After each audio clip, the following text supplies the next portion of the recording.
remember when we were at school? You were always talking about politics, setting the world to rights. And you barely speak to anyone but those three numpties. What's some guy for the pans going off to fight in a civil war got to do with me? Everything. He was a leader. He had the opportunity and he went for it. Stop it. You've barely followed anything through since you were 16. You never finish anything, apart from the pints. I worry about you. Stop worrying about me then. You can't just sit in that chair watching the world go by and then complain about it retrospectively. The tides are changing. Nothing changes round here. Never has, never will. I've seen the way the wee man... My granddad told me a story about 4 guys from Prestonpans that went to fight in the Spanish Civil War. I found it a really fascinating story, and then the first thing I do is I went back to Jack and I said, I told you about the story, and then what did you say? I found it fascinating as well. I think we were probably the first people to like piece that story together from like start to finish, so it was dead rewarding.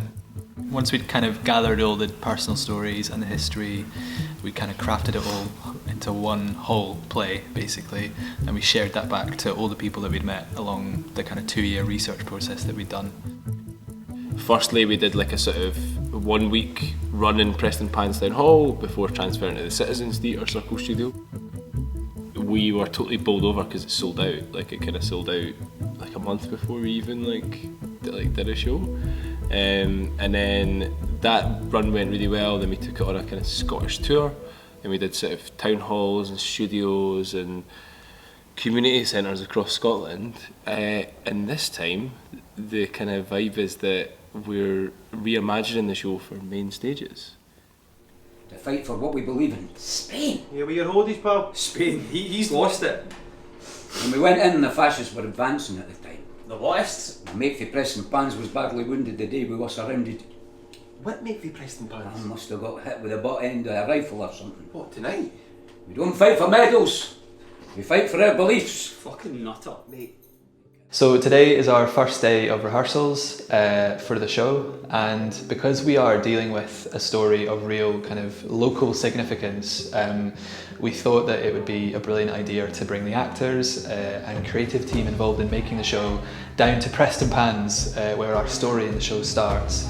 We're in the Prestonpans Labour Club today, which is a building that has real kind of significance along our process. It's where the characters in the story, who are real people, would have drank and socialised many years ago.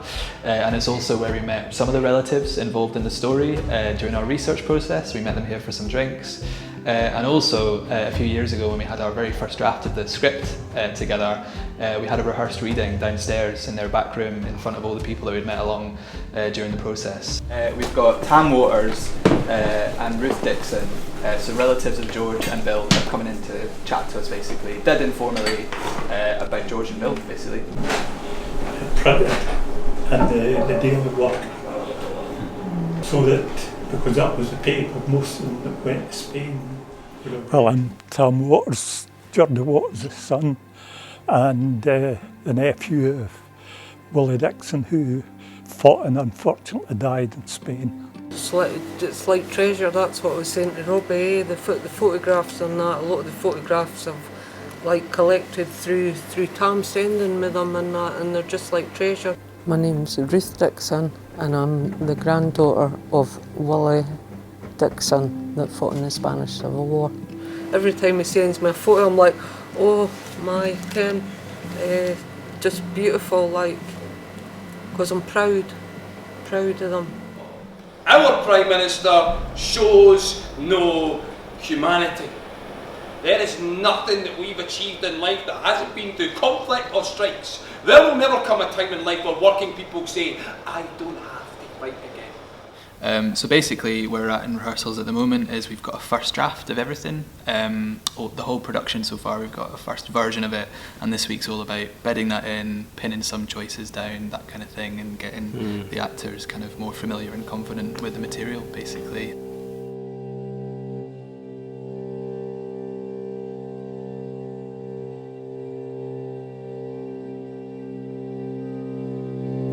Starts in a pub, and it was based on the Miners' Club in Prestonpans, and that's where we went to do some research. And then there was a beautiful window that I clocked when we went in, and Jack told me that the window had been put in after their first reading, and it was in memory of the 4 miners, and that just was the sort of starting point for the design, really. We kind of felt it was really important.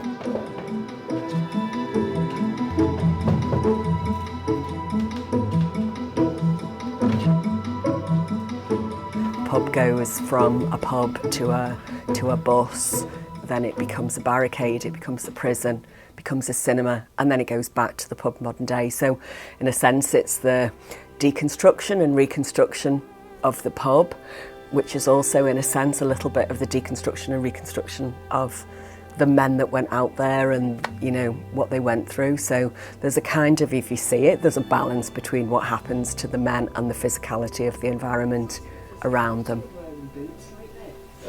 It makes you move differently, you know, you can't just bounce around. So that physicality of like trainers for the first minute, the first 10 minutes, you're able to bounce all over it, and then you put your steel toe caps on, your war boots, and it changes completely the physicality about how you walk. What's really interesting about the way Wonderfuls works is that they do try and reach so many of the community, and therefore there's an impact on the design. For touring, you usually always have to consider the smallest venue that you're going to, so that set has to fit in the smallest venue. But going from a main house theatre to a town hall, it reaches a different demographic of audience. It's kind of what we're seeing. All right then. Line up for me. So you won't be falling, but we'll just get you in your neutral position with your arms up. Is that all right? Yep. So you're not leaning forward? No. Yeah, no. Like if it could be like we see flashes of stuff, but we also get blinded, like flashes of light. Do you know what I mean? My inspiration for the design is really to enhance what is a very much a physical, real location in the set of a pub and transform it into this whole journey that the 4 miners go on from Prestonpans Town Hall to Spain, as well as bringing it back into the real-time location of the pub in a modern day setting. Me, I tell, no, you won't be surprised. You made an ass of yourself in the ballad of last night. That's you I think it's kind of funny because some of the songs are really quite comical, and a lot of the bar scenes and stuff when they're sort of interacting as friends, and you kind of want to feel that friendship and the happiness they have on one hand, and on the other hand there's some really quite dark moments and some really serious topics are discussed. So it's trying to like strike the balance between the two.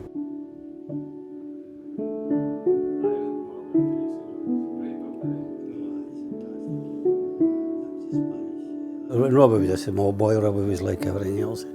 Whilst Robbie played, he listened a lot, and you were having conversations, and you keep asking questions.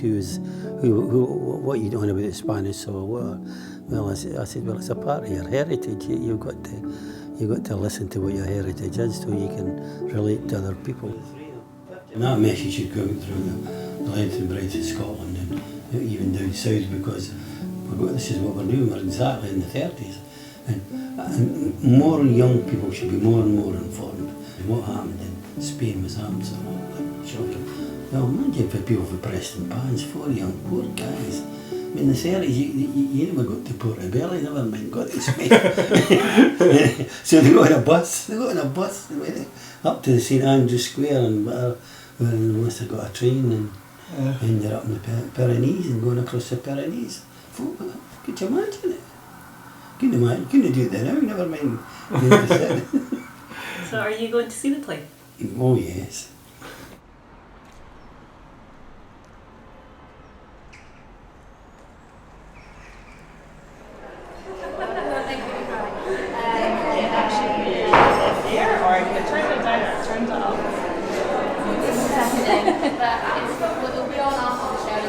This works.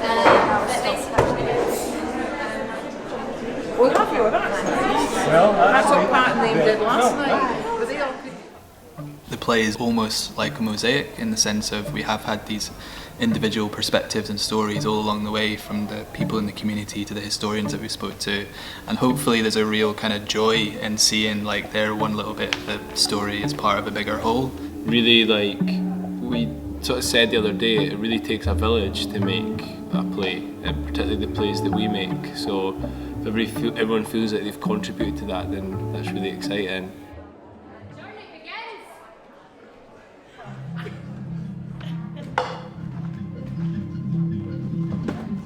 Gone explaining that? Are you fucking kidding me? Excuse me, man. Woohoo! Nice wee bang. Oh, thank you.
Memorials are quite often statues that stand in towns, and I think for us we want it to be a bit of a living, breathing memorial to the people that went across and fought for freedom and democracy and against fascism.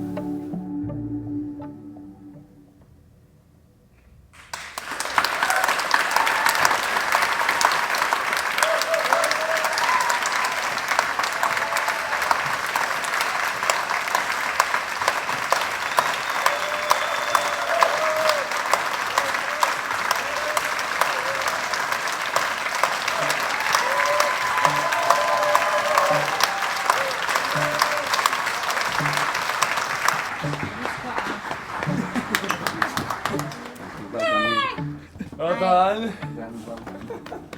One of the characters I taught at primary school, and he wrote Robbie Gordon. He was in Prestonpans Primary School and was already showing signs of being very creative.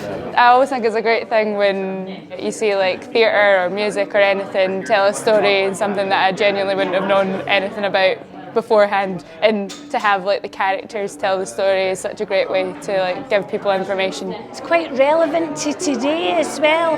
That's what I feel, history's repeating itself, that we're maybe going back to that, and maybe we should take a wee leaf out of their book.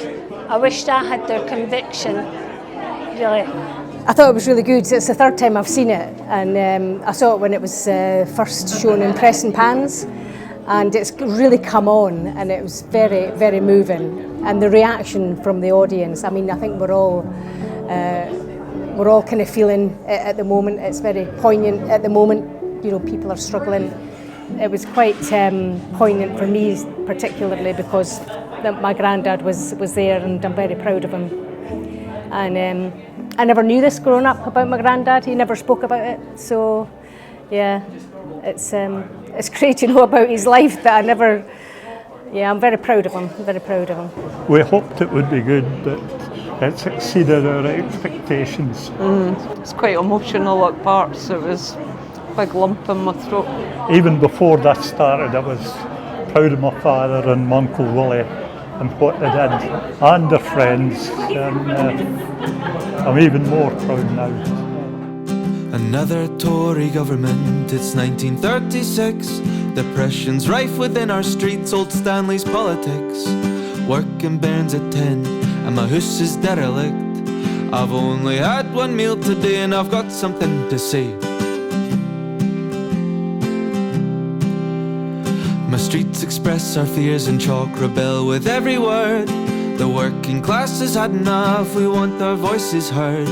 Shouting loud on soapboxes to get the people stirred.